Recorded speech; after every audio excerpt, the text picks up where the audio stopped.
and a bit tiring. So you're one of the officers. Let me cross now to one of the crew members. Natalia, you're a trainee, you're just 14. What was it like for you being there in the storm? Well, it wasn't so terrifying, I guess. We weren't on the deck and we didn't see actually what happened. We saw the mast broken and everything about one day after. And actually, under the deck, life went on normally, quite.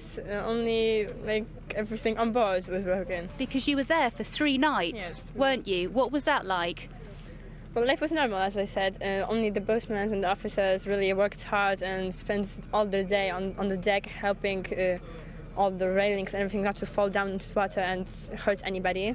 Has it put you off, all of this? Has it put you off sailing? No, of course not. We just want to get onto the voyage and continue our journey. OK, well, thank you all very much for joining us. I know you've only just got ashore, so we really appreciate you talking to us. And the brave crew here of the Frederick Chopin, by the sounds of it, they haven't been put off sailing despite the traumatic and dramatic events of the last few days. Louise Hubble there. Now, it's one of the most remarkable rescue missions of the Second World War, known as the Far Eastern Dunkirk. And for the first time, the full story's come to light. Using elephants to carry refugees across rivers, a British tea planter, Giles Mackerel, organised the evacuation of hundreds of people from Burma into British India in 1942. That was in the face of advancing Japanese troops. It's now set to get a new lease of life after Cambridge University received a donation of letters, diaries and film footage documenting the extraordinary escapes. Now, weather with Dan Corbett. Hello, but you stepped to the outside this morning. It was a fairly grey start to the day, but as we work through the course of the day, the skies will slowly start to brighten as we thin out the cloud, and it shouldn't be too bad to many areas for the course of the afternoon. It should be mainly dry, but it will slowly become brighter into quite a few areas. There is a weather system on the way, this lump of cloud sitting up to the north and the west, streaming its way in.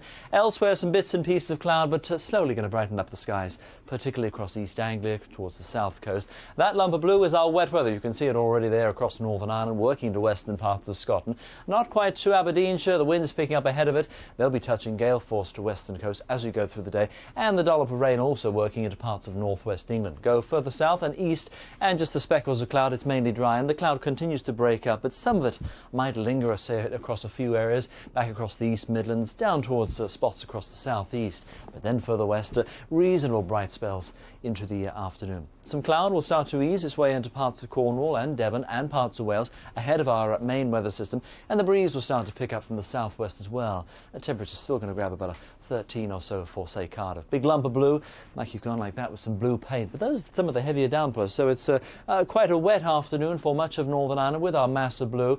That'll work into most of Scotland as we finish off the afternoon, and then follow the whole lump of blue. The main energy will go through like that, so it's not really much rain further south. It just dribs and drabs by the end of the night to southeastern areas. Fairly swift winds, 50, maybe 60-mile-an-hour wind gusts. They'll work into northern and western coast overnight. Temperatures by morning not too chilly because of the wind and the cloud.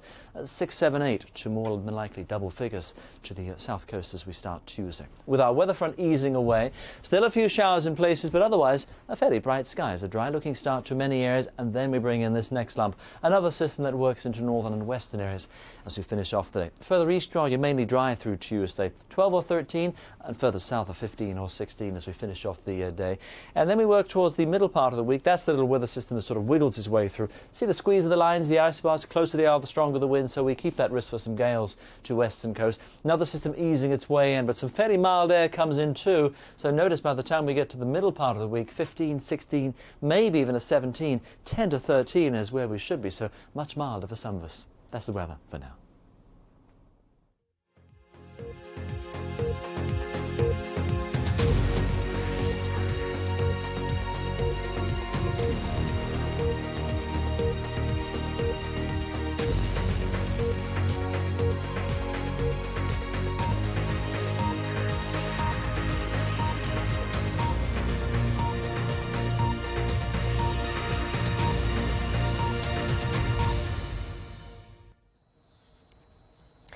Security officials meet in Downing Street to decide on a response to the discovery of a bomb on a US-bound cargo plane.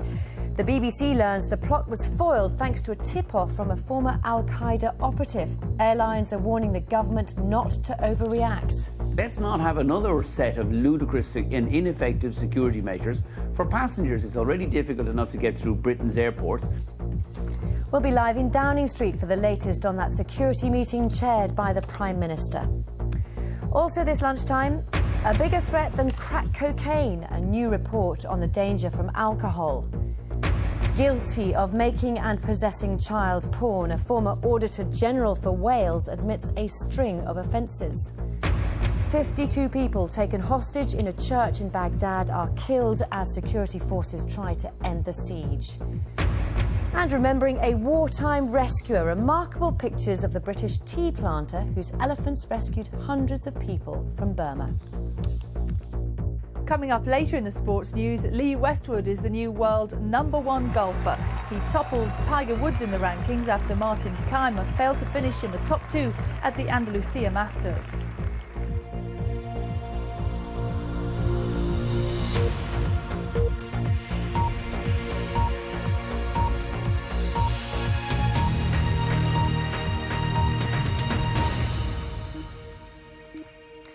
Good afternoon, welcome to the BBC News at 1. A meeting of Britain's top security officials has just got underway in Downing Street this lunchtime to review airport security. Ministers and officials are expected to discuss tougher checks on freight after a bomb was found on a US-bound cargo plane at East Midlands Airport. It's understood the device was discovered after an intelligence tip-off from a former Al-Qaeda member. This afternoon, the Home Secretary, Theresa May, will make a common statement on the latest terror threat. Here's our security correspondent, Frank Gardner. In Whitehall today, police, security and transport chiefs have been holding a key meeting, chaired by the Prime Minister, on the Yemen parcel bombs, trying to work out how to beef up cargo security on passenger planes. The day was going to come when it was going to happen. We've been warning since 1994 that the global aviation community needed to sort this out, because at present there is no requirement, and still hasn't been since 1994, on aircraft who are cargo aircraft to be screened, which we think is a nonsense. UK air cargo breaks down like this.